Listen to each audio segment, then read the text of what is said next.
Marlon Wayans joins Shannon Sharp at Club Shay Shay for an honest conversation about life, comedy, and family.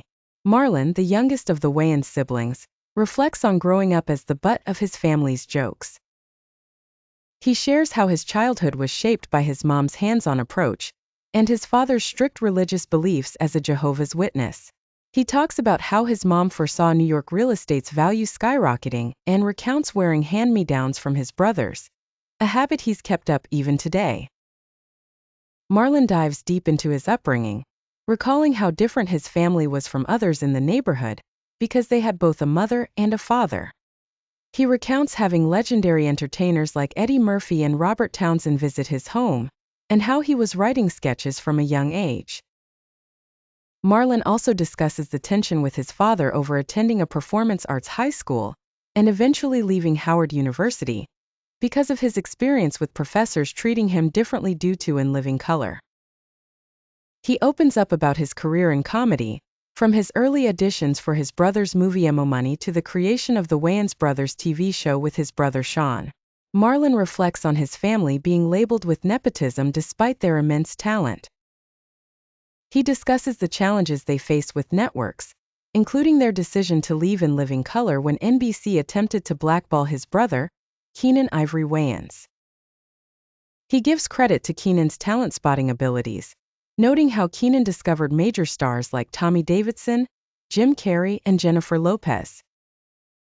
He reminisces about the legendary 4-year run of In Living Color, which even led to the invention of the Super Bowl halftime show.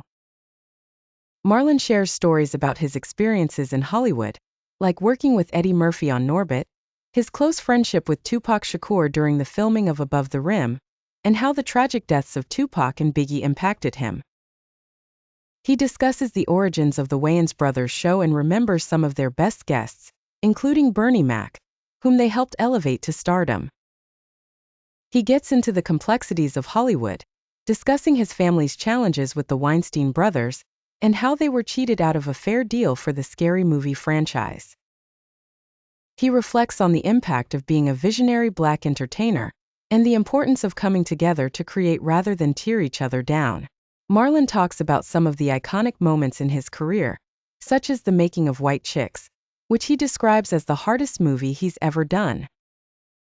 He responds to claims from Monique that White Chicks stole her baby powder joke, and addresses criticism about Black actors wearing dresses in Hollywood. He also shares his unique approach to comedy, stating that he doesn't write his jokes but performs spontaneously, like Jay-Z in the booth. In a more personal segment, Marlon opens up about his relationship with his daughter and the difficulties of accepting her transition.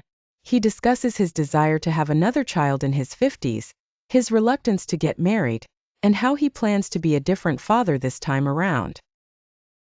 Tune in to this episode of Club Shay Shay for a raw and insightful conversation with Marlon Wayans, filled with laughter, love, and some unexpected revelations.